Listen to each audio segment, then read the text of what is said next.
Hello friends, today we are with you with a new book summary. The name of today's book is Bill Gates. It is an autobiography of Bill Gates. So starting today's book review. What does it mean to be the richest man in the world?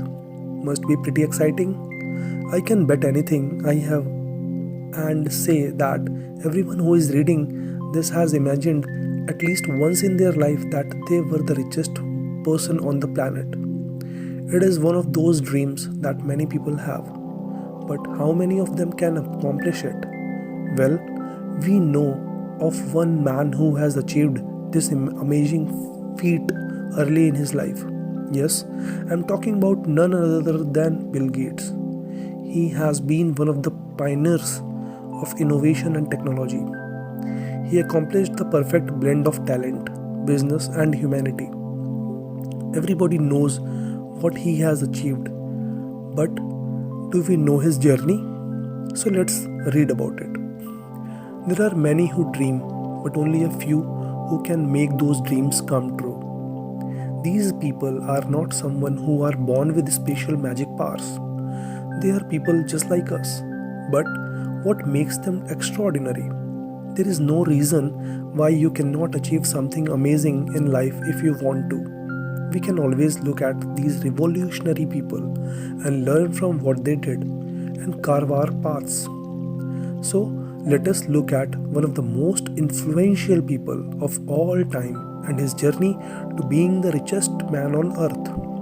William Henry Gates III was born shortly after 9 pm on the 28th of October 1955 to William Gates Sr. and Mary Maxwell. Bill Gates was born in an upper middle class family where everyone had achieved great things in life. He was born in a family which was filled with people who were rich, business minded, political, as well as believing in community service. His father was a very affluent lawyer, while his mother was a renowned local teacher who was even involved in the local businesses throughout her life.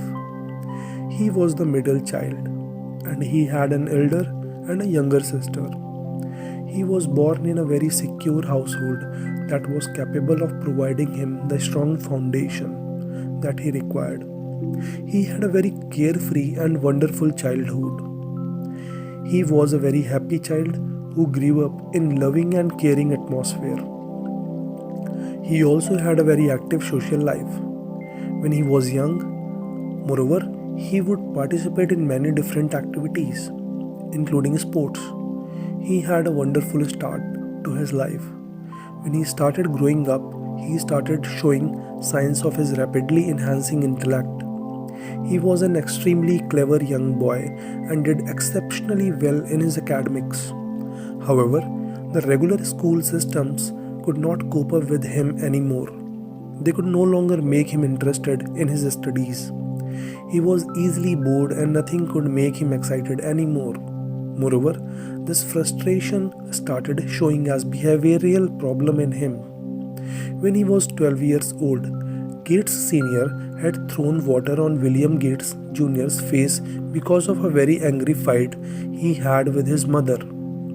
His parents realized what the root cause was and they decided to make a change. They put him through counseling so that they could deal with some of these issues. They also recognized that he needed a special school where his talent could get a proper direction and he would have a proper challenge in his life.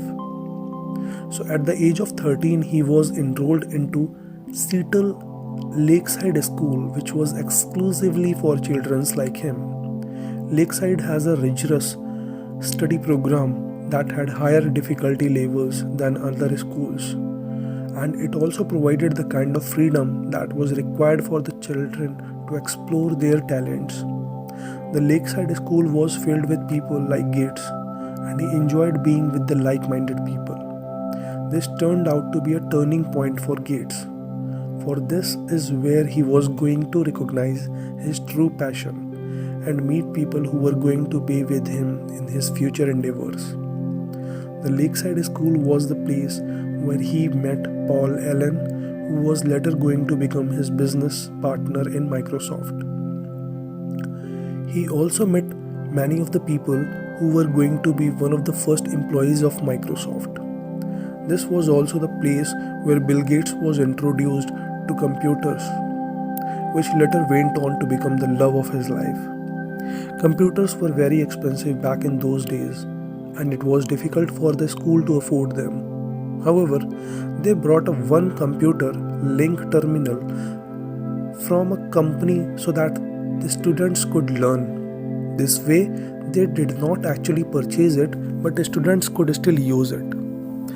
That is when Bill Gates and his friends first came in contact with the computer. They would spend nights after nights on the computer learning every aspects of it. However, they used it so much that they spent up all the hours that the school had bought from the company. And hence, the company stopped giving the link terminal to the school anymore.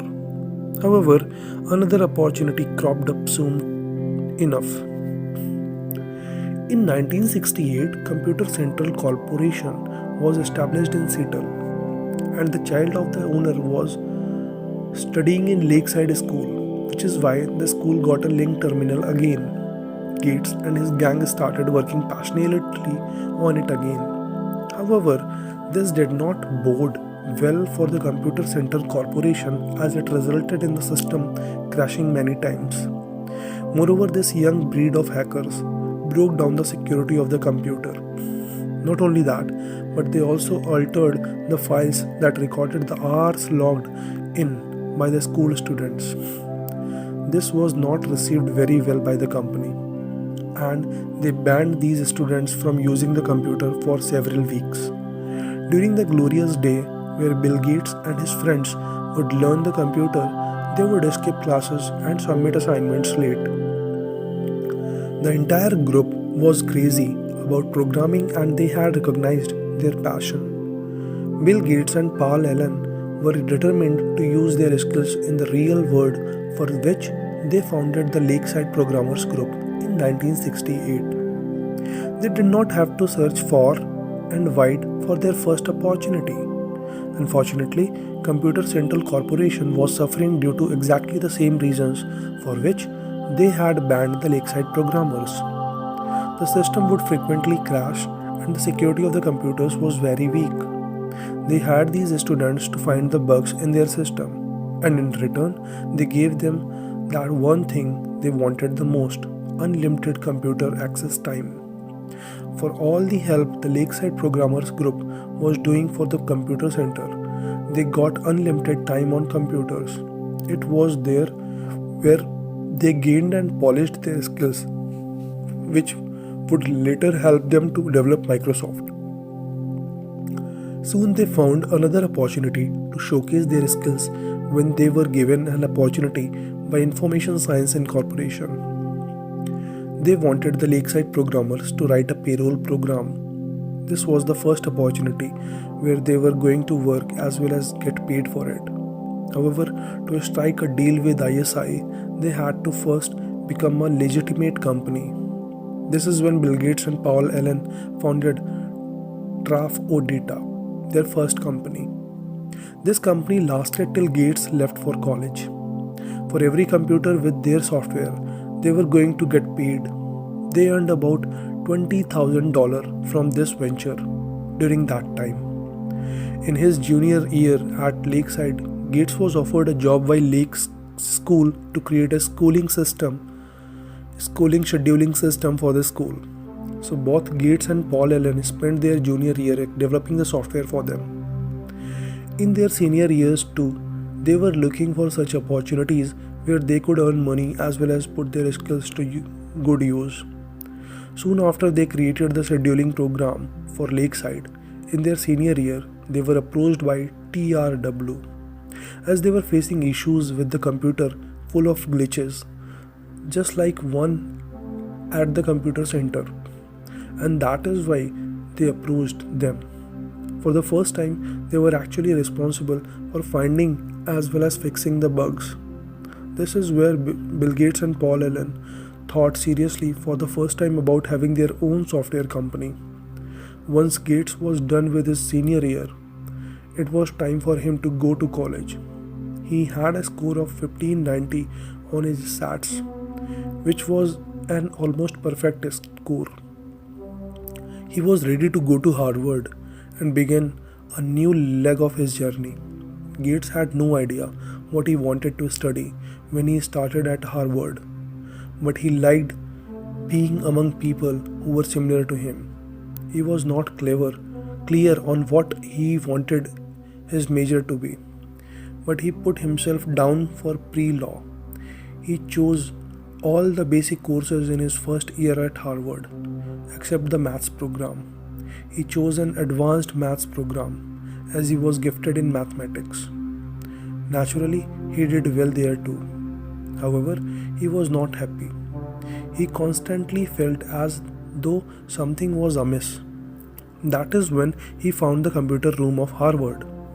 It felt as if he had found something that he had lost centuries back. He was ecstatic to be reunited with his passion. During this time, Gates and Ellen remained in contact with each other and thought about their future plans and starting their company one day. At the end of the first, they decided that Ellen should move closer to them so that they can carry forward their plans. Paul Allen had already dropped out of university in Washington, and so he moved to Boston. That summer, both of them got jobs at Honeywell. Now, Allen was pushing Gates to think about starting their own software company. However, Gates liked college and he was not ready to drop out yet. He liked being around like-minded people and studying, so he was not keen on leaving college. However, things were soon about to take a sharp turn. It was a day like any other. However, something had made Paul Allen very excited, and he hurried off to Gates' dormitory. He was holding a copy of Popular Electronics magazine, and there on the cover was a photo of Altair with the caption, "World's first microcomputer kit to rival commercial models." It was the most exciting and thought-provoking news for them. They both recognized that this was an opportunity like no another. The market was going to fill with computers like this, and there was going to be a need for software. They knew that they simply had to take this opportunity, so they called MITS, which was making the Altair 8080, and told them that they had a program called BASIC that could work on their Altair 8080. The people at MITS were extremely intrigued, and they wanted to give these boys a chance. However, what Gates and Paul had told MITS was a complete lie. They had nothing ready with them, not even a word of code. So from that moment on, it was full steam ahead. Both of them started working tirelessly to come up with the basic program that they had to present to MITS. The coding part was Bill's domain, while Paul made himself busy with making a simulation so that their code would work on Altair. Both of them had never worked on Altair, and they had never seen one up close. So Alan was working on the school computers, the first time ever that they were going to run this simulation on the Altair was when they were going to present it in front of MITS. In 10 weeks, the code was ready. Alan flew down to give a presentation to MITS. There were so many things that could go wrong. For example, if the code was faulty, then the presentation would have been failed. If the simulation was not compatible with the Altair, the presentation was going to fail. However, it was a huge success. Everything went according to the plan, and MITS wanted to buy the rights of the basic software. That is when Gates realized that the world was ready for a boon in the software industry. And realizing this importance of time and the need of the world, Gates decided to follow in on the footsteps of Allen and dropped out of college. and hence Microsoft came to life. When Bill Gates made the decision to quit, his parents were concerned as they were keen on him pursuing law, as that was what his father was doing. However, when they saw that he was firm on his decision, they decided not to stand in his way and let him follow his dream. Later, while talking to people, Bill Gates said that he loved college and he did not encourage anyone to drop out. And he did it because it was the best decision at that particular time. The true first big break for Microsoft came when IBM wanted them to develop the software that would go on their machines. Before, it was a small startup. However, after this, truly big things were afoot for Microsoft. They designed MS-DOS for IBM. This is where we can see a hint of the successful businessman that he is today. Instead of selling the entire software of MS-DOS and giving them the ownership of software, they gave them the license to use it, retaining the ownership of the software. For every piece sold by IBM, Microsoft would get a commission for their software installed in their system. This brilliant idea later proved to be a genius when the software industry started really booming in 1980s. They gave the license to use MS-DOS to the competitor of IBM. It was ultimately the deal that led to Bill Gates' fortune that he earned so soon. Just when Microsoft was reaching amazing heights, Paul Allen was diagnosed with Hodgkin disease, which meant that he had blood cancer. He felt terminally ill. After that, Bill Gates became the sole representative of Microsoft. But Bill did not let this hamper their dream. He kept working on it. In 1985, he launched the first edition of Microsoft Windows. This was going to become the foundation on which personal computers were going to be run for at least 20 odd years. Once Microsoft had achieved this amazing feat, Bill Gates decided that it was the time to make Microsoft public. In the next year, that is 1980, one share of Microsoft was valued at $21. He retained 45% of the shares of the Microsoft and the rest of it was sold. This earned him his first million. However, he made a big chunk of his fortune from that 45% that he has retained. His move of going public had been well received. In 1986, he was to have a net worth of $350 million.